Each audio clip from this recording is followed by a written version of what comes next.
In Matthew chapter 5, verses 21 and 22, Jesus says, "You have heard it said before, you should not kill, and anyone who kills is unrighteous by the heavens.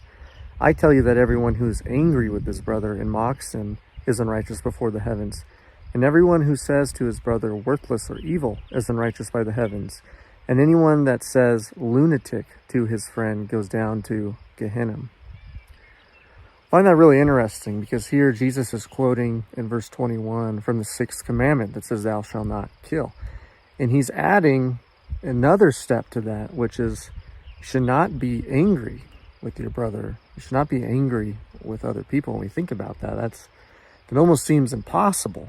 But is it possible that if we abide in God's love, that anger can be removed from us? Or if we're aware of being angry, that we can ask God's help in removing that anger towards others, even when it might be, let's say, justified in our minds, right? Someone does something bad against you, or they say something mean, or they're just trying to get at you. It's easy to get angry, but is it possible, if we ask for God's perfect love, that we can come out of that and we can deal with these situations a little bit differently?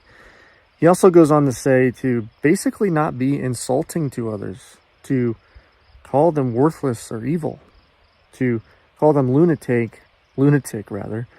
And a more modern version of that would be mental case. So it's a lot of meat here. We're not supposed to be angry with others.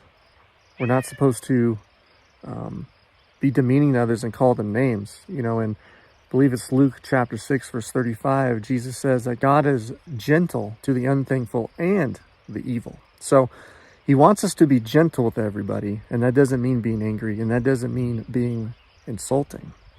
And says that the people who do these things, they go down to Gehenna.